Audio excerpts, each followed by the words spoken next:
Hello, good morning, जोहार। मैं संजय और आप देख रहे हैं न्यूज झारखंड। समय हो चला है झारखंड की खबरों को जानने का, तो चलिए जानते हैं आज की झारखंड की 25 मुख्य बड़ी खबरों को। झारखंड में भीषण हादसा, भूधसान से 3 महिलाएं जमीन के अंदर समाई, छत विछत अवस्था में निकाले गए तीनों शव। झारखंड के धनबाद जिले में एक बार फिर से भूधसान की बड़ी घटना हुई है। रविवार को हुए इस हादसे में 3 महिलाएं जमीन में दब गई, जिससे तीनों की मौत हो गई। बीसीसीएल प्रबंधन और प्रशासन की मदद से काफ़ी मशक्कत के बाद छत विछत अवस्था में तीनों शव निकाला गया। जानकारी के मुताबिक जो 3 महिलाएं गोप में समाई वे पास की बस्ती धोबी कुल्ही बड़की बाऊ की हैं। इनके नाम मनवा देवी, ठंडिया देवी एवं जो है पोरला देवी हैं। एक महिला को बचाने की कोशिश में 2 और महिलाएं गिरी। यह क्षेत्र अति संवेदनशील घोषित किया गया है। घटना बीसीसीएल के जो गोंदोडी कोलियरी में संचालित एक आउटसोर्सिंग कंपनी हिल्टो परियोजना के पास की है। इस हादसे की सूचना मिलने के बाद बीसीसीएल प्रबंधन और सीआईएसएफ मौके पर पहुंचे और रेस्क्यू ऑपरेशन चलाया गया। गोप में गिरी महिलाओं को निकालने की कोशिश की गई, लेकिन कई घंटों की मशक्कत के बाद गड्ढे से उनके शव जो है देर रात तक निकाले जा सके। इस घटना को लेकर लोगों में भारी आक्रोश है। हादसे के बाद रेस्क्यू के लिए घटनास्थल पर बीसीसीएल के अधिकारी और सीआईएसएफ की टीम मौजूद रही। ग्रामीण जो है भूली जो है निशितपुर जाने के लिए इस सड़क का इस्तेमाल करते हैं, लेकिन रविवार को इसी सड़क पर गोप बनने से 3 महिलाएं उसमें दब गई। बताया जा रहा है कि इस सड़क पर तीनों महिलाएं बकरी लेकर जा रही थी। इसके साथ ही इस बात की भी चर्चा है कि महिलाएं कोयला चुनने के लिए यहां आई थी।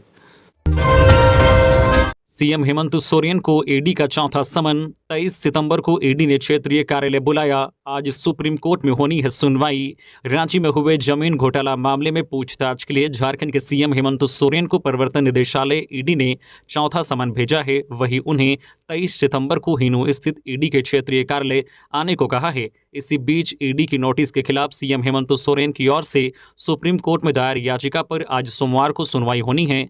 सीएम हेमंत सोरेन ने सुप्रीम कोर्ट में ईडी की ओर से जारी समन को चुनौती दी है। उन्होंने 23 अगस्त को सुप्रीम कोर्ट में रिट पिटीशन दायर कर ईडी द्वारा जारी किए गए समन को चुनौती दी है। इसी दिन ईडी को पत्र लिखकर उन्होंने कोर्ट का फैसला आने तक अपनी कार्यवाही स्थगित करने का अनुरोध किया। सीएम की ओर से दायर रिट याचिका में ईडी पर दुर्भावना से प्रेरित होकर कार्रवाई करने का आरोप लगाया गया है।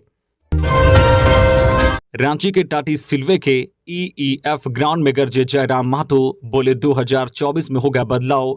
जेबीकेएस सभा के माध्यम से अपना जनाधार मजबूत करने की कोशिश कर रही है। जेबीकेएस पार्टी बनाने वाले जयराम महतो रविवार को रांची टाटी सिल्वे स्थित ईईएफ मैदान में सभा की। इस दौरान जयराम महतो अपने अंदाज में स्कॉर्पियो पर खड़ा होकर लोगों को संबोधित किया। इस दौरान हजारों की संख्या में लोग उनको सुनने के लिए वहां पहुंचे हुए थे। इस सभा में जयराम महतो ने कहा है कि झारखंड में खतियान आधारित नीति लागू नहीं होती तब तक हम लोग चुपचाप नहीं बैठने वाले हैं। सरकारों ने झारखंड के छात्रों को छलने का काम किया है। अलग राज्य बनने के बावजूद हम झारखंडियों के हक और अधिकार को लूटने के सिवा कुछ नहीं दिया है। झारखंडियों की मांग तभी पूरी होगी जब हमारी पार्टी के लोग सरकार में बैठेंगे। सभा को संबोधित करते हुए जयराम महतो ने कहा है कि सरकार में लूट और भ्रष्टाचार जगह जगह फैला हुआ है। हर विभाग के अधिकारी से लेकर कर्मचारी तक बिना लेन देन के कोई काम नहीं करते हैं कि अभी हम ना वार्ड सदस्य हैं, ना नेता हैं, ना विधायक, फिर भी अधिकारियों के हमसे पसीने छूट जाते हैं। आप 2024 में हमें 2 सांसद दीजिए, हम झारखंड को बदल कर रख देंगे। जारी हुई एसएससी, एमटीएस और हवलदार परीक्षा की आंसर की ssc.nic.in से करें डाउनलोड। कर्मचारी चयन आयोग ने 17 सितंबर यानी कि रविवार को एसएससी एमटीएस उत्तर कुंजी 2023 जारी कर दी है। जिन उम्मीदवारों ने मल्टीटास्किंग, गैर तकनीकी स्टाफ और हवलदार परीक्षा 2023 के लिए परीक्षा दी थी, वे आधिकारिक वेबसाइट ssc.nic.in पर जाकर जो है अंतिम उत्तर कुंजी डाउनलोड कर सकते हैं। आयोग ने 1 सितंबर से 14 सितंबर तक पूरे देश में विभिन्न केंद्रों पर एसएससी, एमटीएस और हवलदार परीक्षा 2023 आयोजित की थी। अब एसएससी ने उम्मीदवारों की परीक्षा की जो है प्रतिक्रिया सीट के साथ अस्थायी उत्तर कुंजी जारी की है। उम्मीदवार जो है पोर्टल पर अपने परीक्षा रोल नंबर और पासवर्ड के साथ लॉगिन करके जो है एमटीएस उत्तर कुंजी 2023 तक पहुँच सकते हैं। मोदी ने पीएम विश्वकर्मा योजना लॉन्च की। 13,000 करोड़ का फंड, 18 पारंपरिक व्यवसायों से जुड़े लोगों को फायदा होगा। विश्वकर्मा पूजा के दिन यानी कि 17 सितंबर को प्रधानमंत्री नरेंद्र मोदी ने पीएम विश्वकर्मा कौशल सम्मान योजना लॉन्च की है। इस योजना से 18 व्यवसायों से जुड़े लोगों को फायदा होगा। इसके लिए 13,000 करोड़ का आउटलेट फंड बनाया जाएगा। हमारे यहाँ कहा गया है कि जो समस्त संसार की रचना और उससे जुड़े निर्माण कार्य करता है उसे विश्वकर्मा कहते हैं। हजारों साल से जो साथी बनाने के मूल रहे हैं वे विश्वकर्मा हैं। समाज के विकास में विश्वकर्मा साथियों का बड़ा योगदान है। इनके बिना रोजमर्रा की कल्पना भी मुश्किल है। हमारी जिंदगी में लोहार, दर्जी, जूते वालों की अहमियत कभी खत्म नहीं हो सकती है। आज भी हम मटके और सुराही का पानी पीना पसंद करते हैं। टेक्नोलॉजी कहीं भी पहुंच जाए, इनकी अहमियत हमेशा रहेगी। हमारी सरकार विश्वकर्मा भाइयों का सम्मान और सामर्थ्य बढ़ाने के लिए सहयोगी बनकर सामने आई है। शायद ही कोई गांव होगा जहां 18 प्रकार के काम करने वाले लोग नहीं होंगे। इस योजना में इन सभी लोगों को शामिल किया गया है। सरकार योजना के लिए 13,000 करोड़ रुपए खर्च करने वाली है। पीएम विश्वकर्मा योजना के शुभारंभ रांची में कार्यक्रम का आयोजन, केंद्रीय मंत्री अर्जुन मुंडा हुए शामिल। विश्वकर्मा पूजा पर प्रधानमंत्री नरेंद्र मोदी ने पीएम विश्वकर्मा योजना की शुरुआत की। इस अवसर पर राजधानी रांची में भी कार्यक्रम का आयोजन किया गया। राजधानी के मोरहाबादी स्थित आर्यभट्ट सभागार में कार्यक्रम का आयोजन किया गया। इस मौके पर केंद्रीय मंत्री अर्जुन मुंडा ने कहा कि आने वाले दिनों में यह योजना देश के करोड़ों शिल्पकारों और कारीगरों के लिए वरदान साबित होगा। केंद्रीय मंत्री ने कार्यक्रम की समाप्ति के बाद कहा है कि आज के दिन पीएम विश्वकर्मा योजना की शुरुआत होने के बाद ग्रामीण और सुदूर क्षेत्रों में रहने वाले जितने भी शिल्पकार या कारीगर हैं वह सभी लाभान्वित होंगे।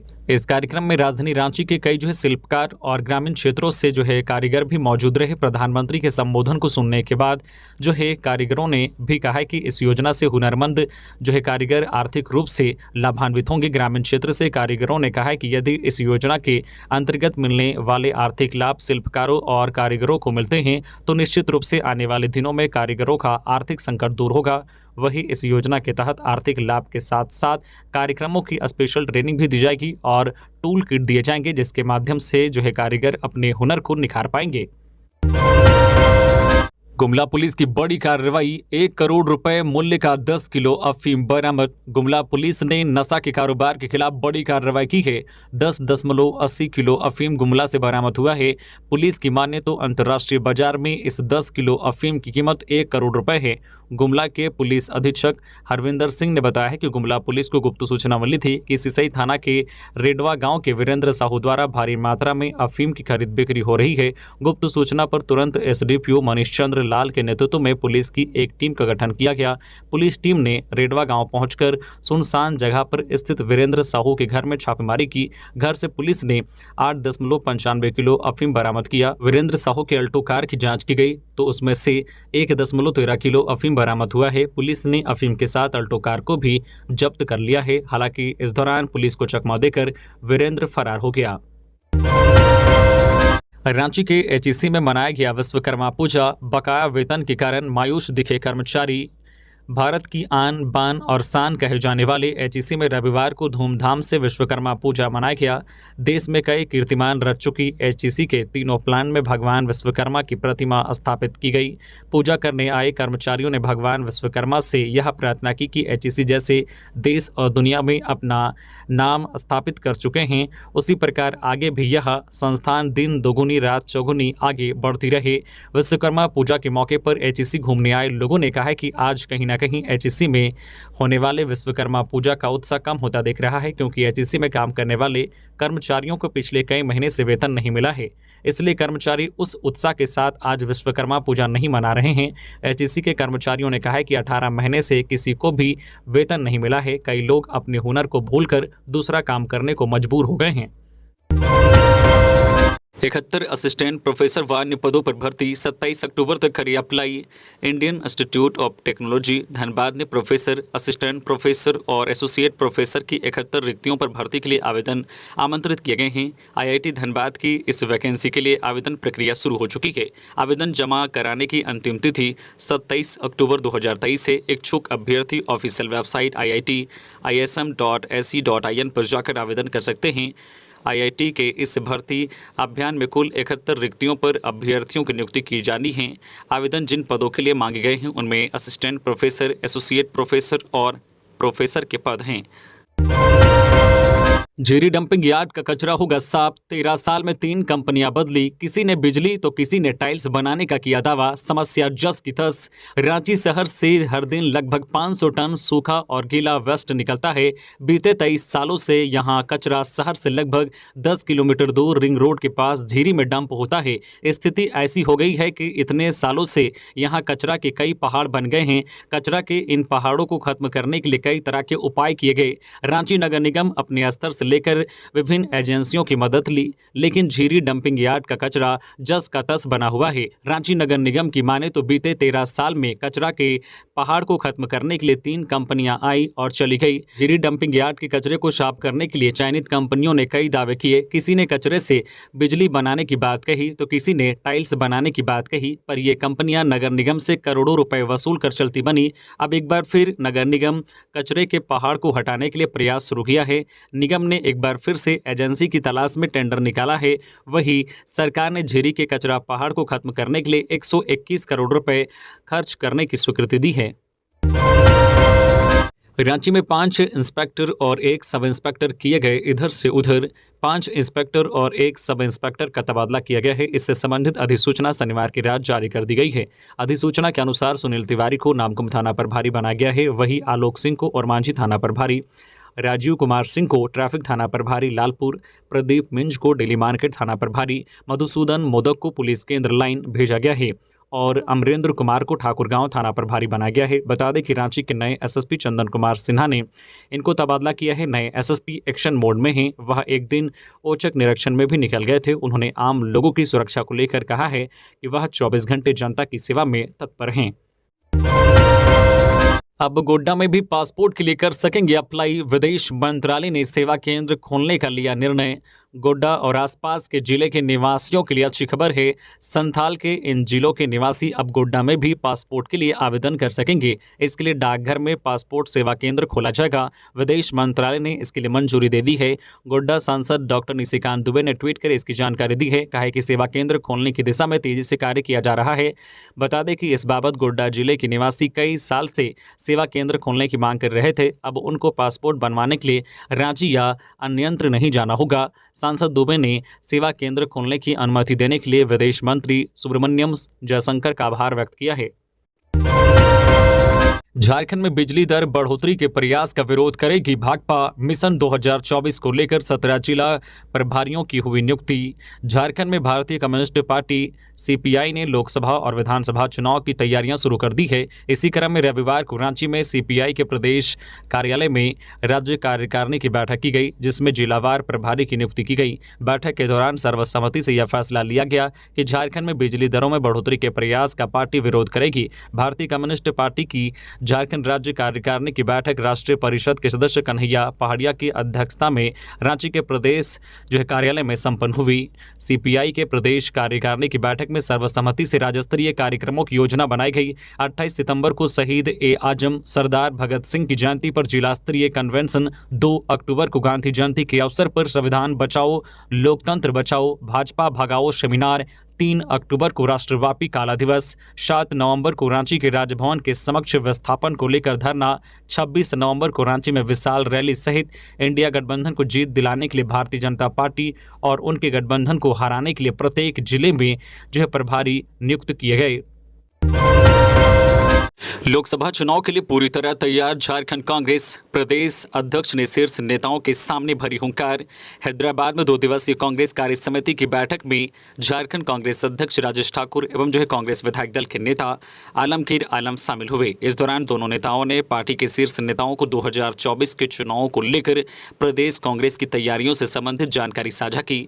प्रदेश कांग्रेस अध्यक्ष राजेश ठाकुर ने शीर्ष नेताओं को जानकारी देते हुए कहा कि प्रदेश में पंचायत स्तर से लेकर मुख्यालय तक कांग्रेस कार्यकर्ताओं की पूरी टीम पूरी तरह से तैयार है। साथ ही झारखंड में चल रहे कार्यकर्ताओं के साथ संगठन के मामलों पर भी प्रदेश अध्यक्ष राजेश ठाकुर ने कांग्रेस अध्यक्ष मल्लिकार्जुन खड़गे, पूर्व राष्ट्रीय अध्यक्ष राहुल गांधी व अन्य सीनियर नेताओं को विस्तृत जानकारी दी। ब्लू स्टोन के अवैध खनन की रोकथाम के लिए जिला प्रशासन सख्त। कोडरमा जिले में ब्लू स्टोन के अवैध खनन को रोकने के लिए प्रशासन ने पहली बार बड़ी और सख्त कार्रवाई की है। यह पहला मौका है जब 100% खनन क्षेत्र में कार्रवाई की गई है। जिला खनन टास्क फोर्स की बैठक में उपायुक्त की ओर से दिए गए निर्देश के आलोक में कोडरमा वन प्रक्षेत्र अंतर्गत लोकाई इंद्रवा में ब्लू स्टोन खदान में वन्य प्राणी अस्त्रियानी के डीएफओ अविनाश कुमार चौधरी, कोडरमा डीएफओ सूरज कुमार सिंह एवं जो है एसडीओ संदीप कुमार मीणा के नेतृत्व में छापेमारी की गई। सहायक पुलिस का शव बरामद। सड़क दुर्घटना में मौत की आशंका। खूंटी जिले के तोरपा थाना क्षेत्र के छाता नदी के किनारे पुलिस ने एक युवक का शव बरामद किया है। युवक की पहचान तोरपा थाना क्षेत्र के बरकुली पतरा टोली निवासी अंशु ओस्कर हेम्ब्रम के रूप में की गई है। सहायक पुलिस शनिवार देर रात ड्यूटी के बाद अपने घर बरकुली पतरा टोली लौट रहा था। आशंका जताई जा रही है कि बाइक से घर जाने के दौरान तोरपा कर्रा मुख्य सड़क स्थित छाता नदी के पास सहायक पुलिस सड़क दुर्घटना का शिकार हो गए। संभवतः किसी अज्ञात वाहन ने सहायक उनकी बाइक को टक्कर मार दी, जिससे बाइक पूरी तरह से क्षतिग्रस्त हो गई और हादसे में उनकी मौत हो गई। यह दुर्घटना देर रात होने के कारण इसकी जानकारी किसी को नहीं मिली। दूसरे दिन रविवार को उस मार्ग से गुजरने वाले किसी की नज़र सड़क किनारे शव पर पड़ी। इसके बाद राहगीरों ने पुलिस को जानकारी दी। इसके बाद मौके पर पहुंची पुलिस ने शव की शिनाख्त की। पुलिस ने शव को पोस्टमार्टम के लिए सदर अस्पताल भेज दिया। छात्रवृत्ति परीक्षा अब 28 सितंबर तक। छात्रवृत्ति परीक्षा अब 28 सितंबर तक।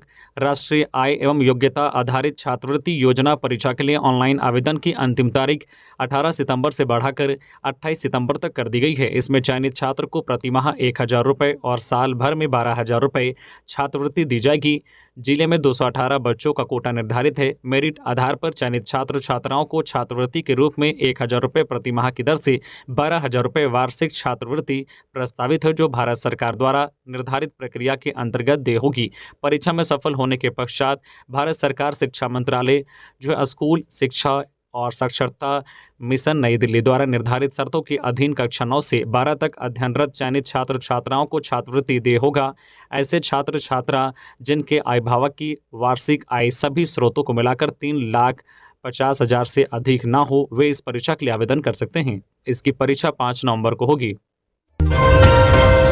गिरिडीह एसपी ने की बड़ी कार्रवाई। शहर के अंटा बंगला में की छापेमारी। भारी मात्रा में नशीली दवा और गांजा सेवन करते 4 पकड़ाए। गिरिडीह शहर में एसपी दीपक शर्मा ने निरीक्षण के दौरान बड़ी कार्रवाई की। यह कार्रवाई नशा का सेवन करने वालों के खिलाफ की गई। शनिवार की देर रात एसपी दीपक शर्मा ने पुलिस के जवानों के साथ शहर के विभिन्न इलाकों में निरीक्षण कर रहे थे। इसी दौरान उन्हें रेलवे के मैदान, जिसे अंटा बंगला भी कहा जाता है, में नशेड़ियों के अड्डेबाजी की सूचना मिली। सूचना मिलते ही वे अंटा जो है बंगजला पहुंचे। यहां कई युवाओं को नशीले पदार्थ का सेवन करते पाया। पुलिस की ओर से की गई अचानक इस छापेमारी से यहां छापेमारी के दौरान जो है भगदड़ मच गई।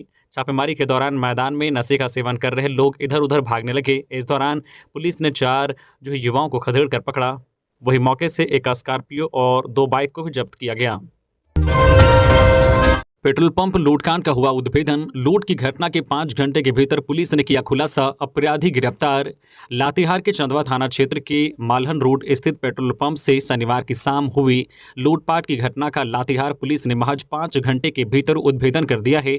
इस घटना में शामिल एक अपराधी को गिरफ्तार कर रविवार को जेल भेज दिया गया। गिरफ्तार अपराधी का नाम मोहम्मद नवाजीज है। उसके पिता का नाम मुमताज अंसारी है। अपराधी हरैयाटांड बालूमाद का रहने वाला है। पुलिस ने उसके पास से एक लोडेड देसी कट्टा, 8 mm का जिंदा कारतूस, लूट में प्रयुक्त एक मोटरसाइकिल, 2 मोबाइल फोन, लूटा हुआ 2,000 रुपये व अन्य सामान बरामद किया है। इसकी जानकारी एसडीपीओ संतोष कुमार मिश्रा ने दी। उन्होंने बताया कि 2 अपराधी मोटरसाइकिल से सवार होकर चंदवा के मालहन रोड पर स्थित हिंदुस्तान बायोडीजल पेट्रोल पंप पहुंचे और हथियार के बल पर लूटपाट कर भाग गए। इसकी सूचना एसपी को मिलते ही एक टीम गठित कर कांड में शामिल एक अपराधी को तुरंत गिरफ्तार किया गया। महिलाओं को आत्मनिर्भर बनाने के लिए उनके आत्मविश्वास को नए सिरे से गढ़ना होगा। बंधु तिर्की, पूर्व मंत्री, झारखंड सरकार की समन्वय समिति के सदस्य एवं झारखंड प्रदेश कांग्रेस कमेटी के कार्यकारी अध्यक्ष बंधु तिर्की रविवार को मांडर में जनसभा को संबोधित कर रहे थे। सभा में उन्होंने कहा कि आदिवासी समुदाय, परंपरा और संस्कृति के साथ ही पूरे झारखंड में महिला सशक्तिकरण की भावना यहाँ की जड़ में समाहित है और इसकी अवहेलना वास्तव में पूरे झारखंड से विश्वासघात है। तिर्की ने कहा है कि महिलाओं को मजबूत और आत्मनिर्भर बनाने के लिए उनके आत्मविश्वास को नए सिरे से गढ़ना होगा। वे रविवार को मांडर प्रखंड के नरकोपी बजरा चतरा टाण मैदान में महिला सशक्तिकरण पर मंदरों और सरवा पंचायत के ग्रामीणों की एक बैठक को संबोधित कर रहे थे। हजारीबाग के कटकम सांडी से हटकौना जंगल से शव बरामद। काले रंग के दुपट्टे से लटका मिला विवाहिता का शव, ससुराल वालों पर हत्या का आरोप। हजारीबाग जिले के कटकम सांडी थाना क्षेत्र अंतर्गत हटकोना जंगल से विवाहिता का शव बरामद किया। बरामद शव की पहचान हटकोना निवासी महादेव सिंह भोक्ता की पत्नी छबीली कुमारी 22 वर्षीय के रूप में हुई। शव पेड़ से काले दुपट्टे के सहारे लटका हुआ था। जानकारी मिलते ही कटकम सांडी थाना प्रभारी प्रशांत कुमार मिश्रा के निर्देश पर एएसआई नवीन रजक घटनास्थल पर दलबल के साथ पहुंचे और घटनास्थल का मुआयना किया। साथ ही पंचनामा की प्रक्रिया पूरी करने के बाद शव को पेड़ से उतारकर कटकम सांडी थाना लाया गया। गेतलसूद डैम में मछलियों की मौत की जांच करने पहुंचे अधिकारी। राजधानी रांची के गेतलसूद डैम में केज में मरी मछलियों के मामले की जांच करने जिला मत्स्य पदाधिकारी डॉक्टर अरुण कुमार चौधरी, क्षेत्रीय प्रेक्षक शिवपूजन कुमार पहुंचे। अधिकारियों ने कहा है कि ऐसा लगता है कि ऑक्सीजन की कमी की वजह से मछलियों की मौत हुई है। कहा है कि कैच में मछलियों के वजन के अनुरूप उनकी संख्या अधिक थी। अधिकारियों ने मत्स्य पालकों को मछली का जीरा व भोजन उपलब्ध कराने की सलाह दी है।